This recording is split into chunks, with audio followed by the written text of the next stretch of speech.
If you pulled up a flight tracking app right now and watched the paths of aircraft crossing between South America and Australia, you'd notice something peculiar. Every single one of those planes takes a massive detour, arcing north through Asia or across the Pacific, adding hours to what should be a straightforward journey. Pull up a globe and draw a straight line from Sydney to Buenos Aires, and you'll see it cuts right across Antarctica. Yet, commercial aviation avoids that frozen continent like it's radioactive. So why is this happening? Well, there's a lot of reasons, and some of them might surprise you. The most obvious answer that jumps into people's minds is the cold. Antarctica is, after all, the coldest place on Earth, with temperatures at the high-altitude Vostok station dropping to minus 128.6 degrees Fahrenheit in 1983. That's cold enough to freeze jet fuel solid, right? Actually, that's not quite the issue people imagine it to be. Modern jet fuel, specifically Jet A1, which is used on most commercial flights, has a freezing point of around minus 53 degrees Fahrenheit. At cruising altitude over Antarctica, outside air temperatures typically hover between minus 40 and minus 70 degrees Fahrenheit, which sounds terrifying, but aircraft are designed for this. The fuel tanks on commercial jets are positioned in the wings and center fuselage, and the friction of air moving over the aircraft at 500 miles per hour generates enough heat to keep fuel temperatures well above freezing. Even during the longest polar routes currently in operation, like the ones flying over the Arctic from North America to Asia, fuel temperature management is routine. So if it's not the cold freezing the fuel, what's really going on?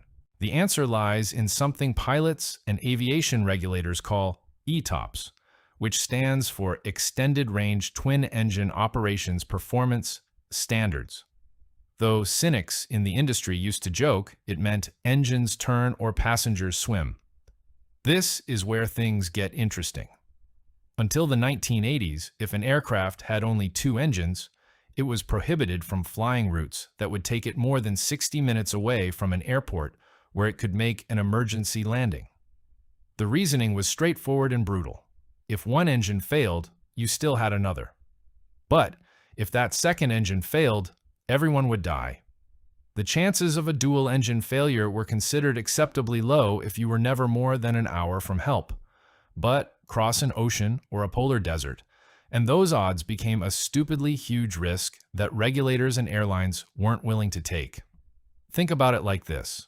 Antarctica is roughly 5.5 million square miles of ice, mountains, and absolutely nothing else useful for aviation. There are a few research stations scattered around the continent, some of them with runways, but calling them airports would be generous. The largest is the Skiway at McMurdo Station, operated by the United States Antarctic Program, which can handle large military cargo aircraft like the C-17 Globemaster, but it's not equipped for commercial aviation, has no instrument landing systems, no air traffic control tower in the conventional sense, no fuel reserves for jetliners, and no spare parts. It's also only operational during the austral summer months when there's enough daylight and the ice is stable. During the Antarctic winter, from roughly April to October, McMurdo is inaccessible. Now imagine you're flying a Boeing 787 with 300 passengers from Sydney to São Paulo. Your route takes you over the most remote part of East Antarctica, and one of your engines fails. You're suddenly facing a minimum 3-hour diversion to reach any form of civilization. And that's assuming the weather cooperates, which over Antarctica, it very rarely does. But here's the thing, ETOPS rules have evolved dramatically since the 1980s. Modern twin-engine aircraft like the Boeing 777 and Airbus A350 have been certified for ETOPS 37.0, meaning they can fly routes that keep them within 370 minutes flying time from an adequate airport. That's more than 6 hours. These aircraft have proven so reliable that dual-engine failures are almost unheard of in modern aviation. In fact, between 2010 and 2020, There were zero catastrophic dual-engine failures on ETOPS certified aircraft during commercial flights. The engines are that good. So, if modern planes can safely fly 6 hours from the nearest runway, why aren't they crossing Antarctica, where most points on a transantarctic route would be within that window if we count the research stations? The answer is that those research stations don't count as adequate airports under ETOPS regulations, and this is where the rules get eerily specific. An adequate airport, according to ETOPS certification, must have a runway long enough for the aircraft type, instrument approach procedures, weather reporting, firefighting and rescue services, and the ability to handle passengers in an emergency. McMurdo fails on almost all counts for commercial aviation. Its skiway runway, while long, is made of compacted snow and ice, not suitable for the heavy hot brake landings that would follow an emergency descent from cruising altitude. There's no customs or immigration, no facilities to house and feed 300 passengers, and no way to repair or refuel a commercial jetliner. The British Rothera Research Station has a crushed rock runway, and it's even more limited.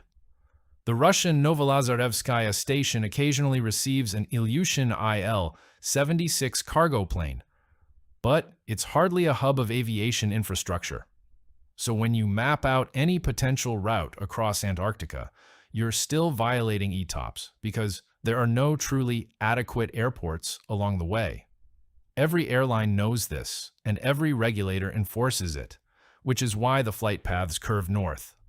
Now, obviously, you might be thinking, what about four-engine aircraft? The Airbus A380 and Boeing 747 have 4 engines, so they're not bound by ETOPS restrictions in the same way. Couldn't they fly over Antarctica? Technically, yes. 4-engine aircraft can fly routes that take them further from adequate airports because the redundancy is built into the design. But here's where economics and practicality enter the picture, and they're not favorable. 4-engine jets are dying out in commercial aviation. They're heavier, burn more fuel, and are more expensive to maintain than modern twins. Airlines have been retiring them in droves, and the routes where Antarctica shortcuts would make sense are typically long, thin markets that don't have the passenger demand to fill a massive A380 anyway.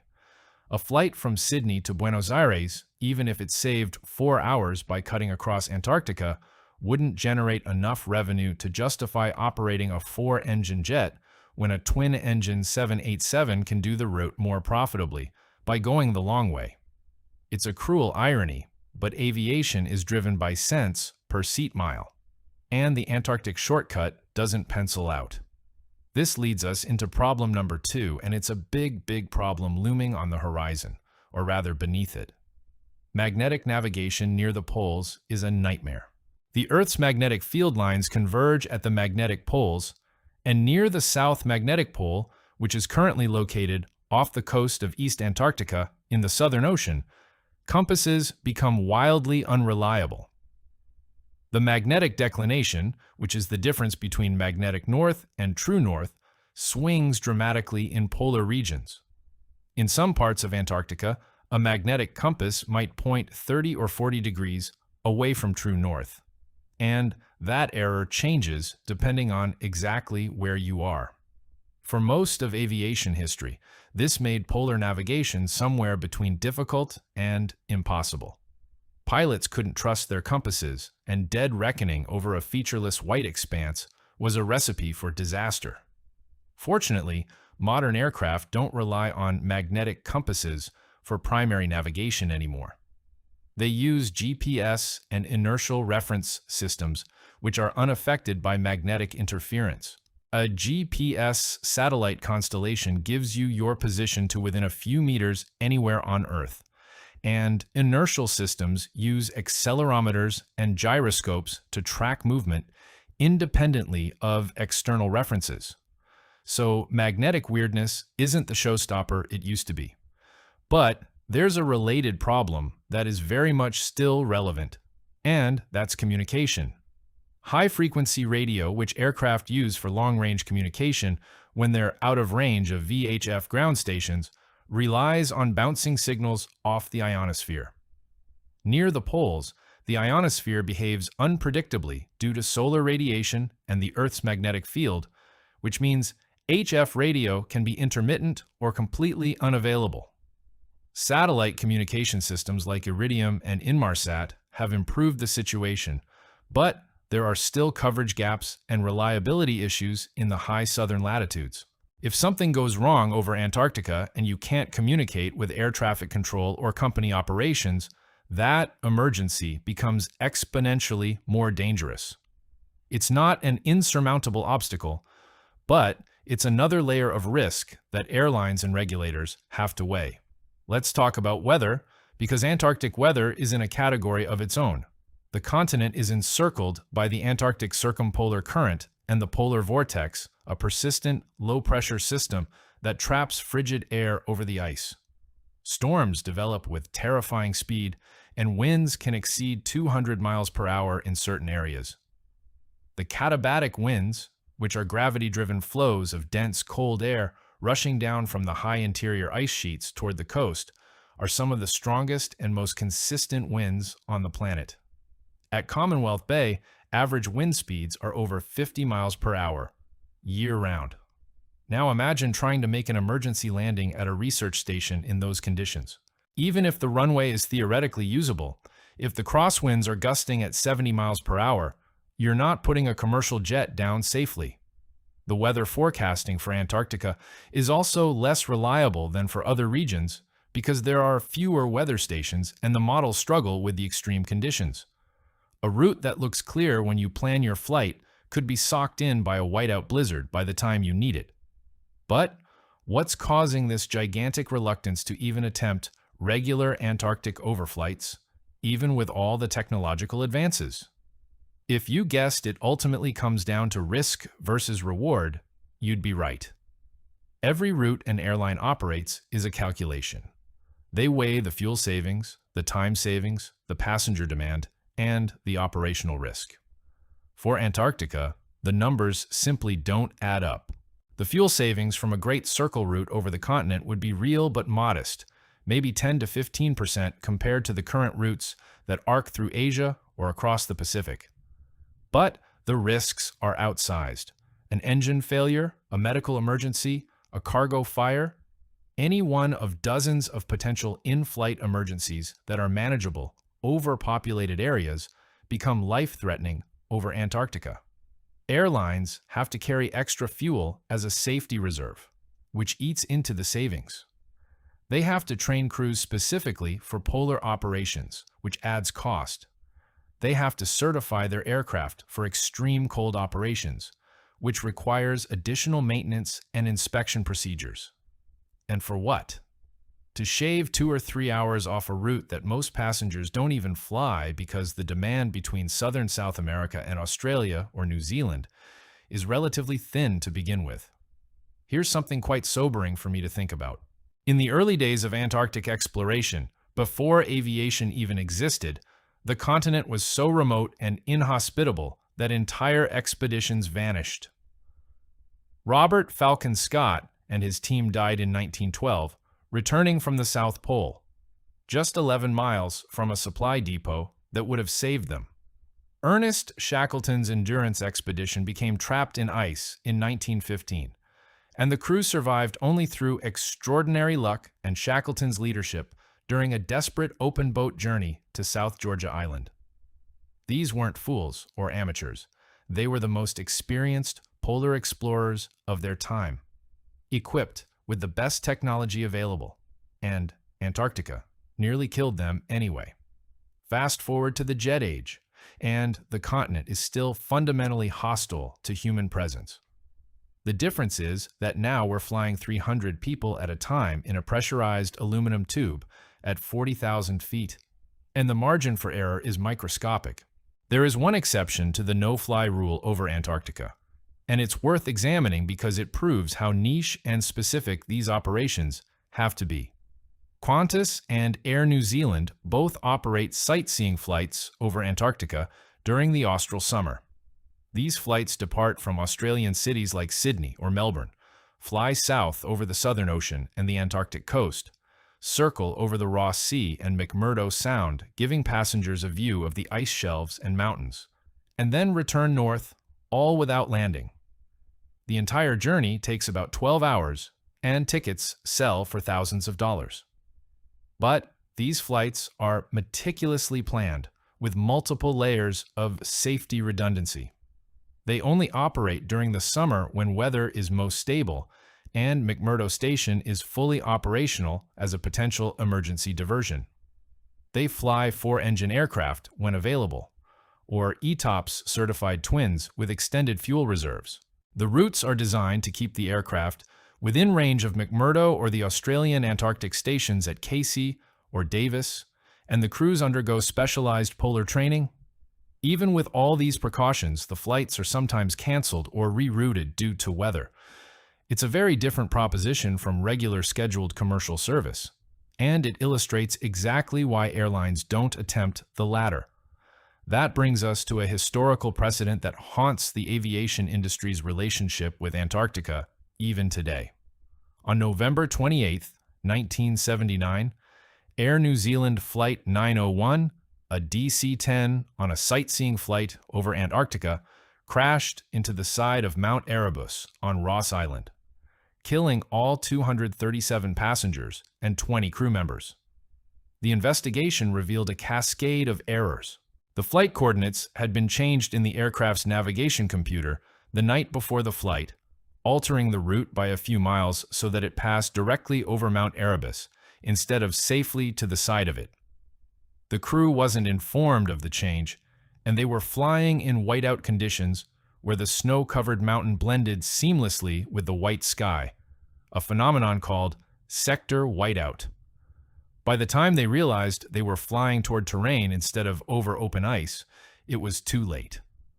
The crash was a catastrophic failure of communication, navigation, and situational awareness, and it happened to an experienced crew flying a modern jet with multiple backup systems.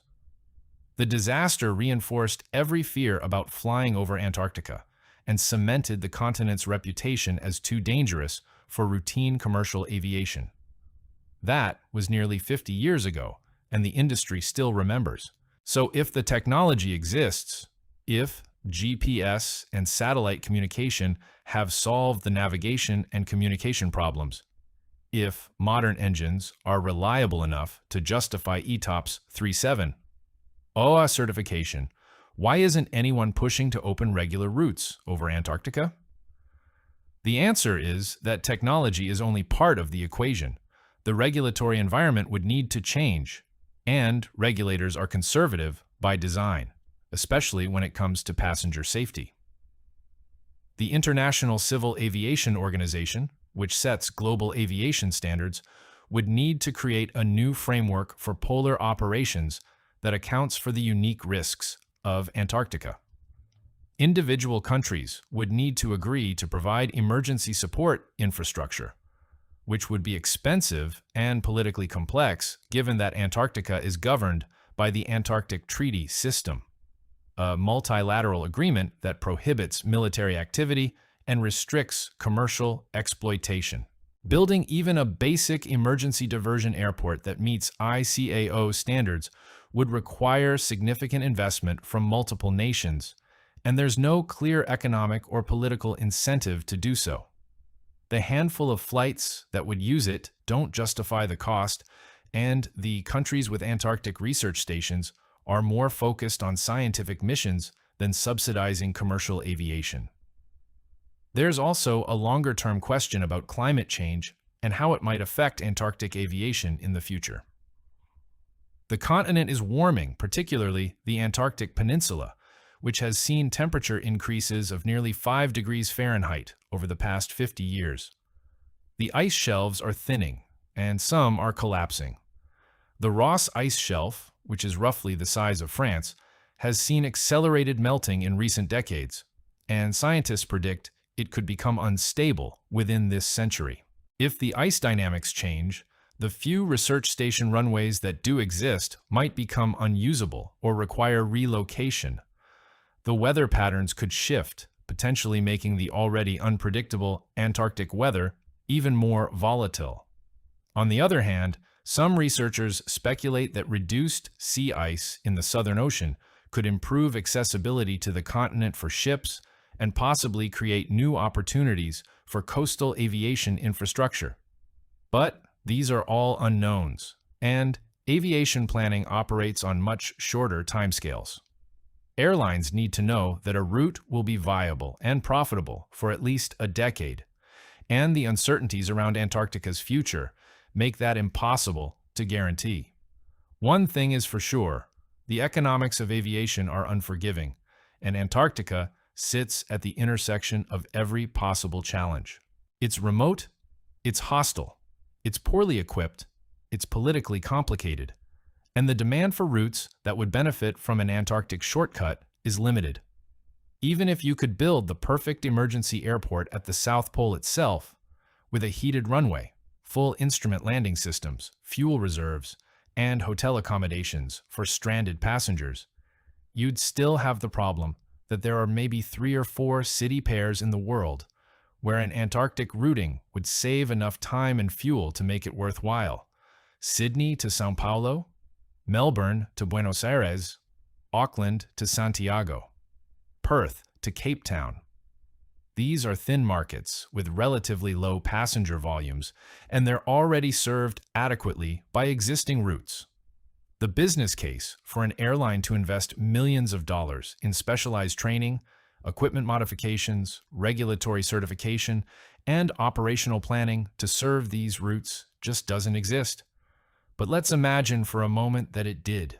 Let's say a billionaire aviation enthusiast decided to fund a project to build a proper emergency diversion airport in Antarctica, maybe on the Ron Ice Shelf or the Transantarctic Mountains, somewhere central enough to serve as a waypoint for multiple potential routes. Let's say they equipped it with all the necessary infrastructure, staffed it year-round, and convinced ICAO to certify it as an adequate airport under ETOPS regulations. Even then, airlines would have to overcome the psychological barrier. Passengers are risk-averse, and there's a perception, fair or not, that flying over Antarctica is dangerous. The memory of Mount Erebus lingers. The images of the frozen continent from nature documentaries and climate reports emphasize its inhospitality. Airlines would have to market these routes carefully to avoid spooking potential customers, and they'd likely face questions from nervous travelers who've seen one too many survival movies. It's not an impossible problem to solve, but it's another layer of friction in an industry that's already operating on razor-thin margins. The reality is more complex than any single obstacle. Antarctica doesn't forbid overflights because of one insurmountable problem. It's a combination of regulatory conservatism, economic calculation, technological limitations that have mostly been solved but leave residual risk, political and logistical challenges around emergency infrastructure, and a historical legacy of tragedy that colors every decision. The continent remains the last truly untouched frontier on Earth, and aviation, for all its advances, still respects that frontier. The flight paths that curve north around Antarctica aren't a failure of technology or ambition. They're a rational response to a cost-benefit analysis that overwhelmingly favors caution. And in an industry where a single accident can destroy a company and kill hundreds of people, caution is not just prudent, it's existential. So the next time you're tracking a flight from Sydney to Buenos Aires and watching it take that long looping detour through the Northern Hemisphere, remember that it's not because the pilots don't know about great circle routes or because the aircraft can't handle the cold. It's because the invisible calculus of aviation safety, economics, regulation, and geography has determined that the shortest distance between 2 points is not always the one worth flying. Antarctica, for now, remains off-limits to the everyday traveler, visible only from the windows of specialized sightseeing flights or the portholes of research vessels. It's a monument to the limits of our infrastructure and our willingness to accept risk. And perhaps that's exactly as it should be. Some places on Earth are meant to remain remote, challenging, and a little bit mysterious, even in an age when we can fly faster than sound and navigate by satellite. Antarctica is one of those places, and the empty flight paths over its ice are a reminder that for all our technological prowess, we're still visitors on a planet that doesn't always welcome us.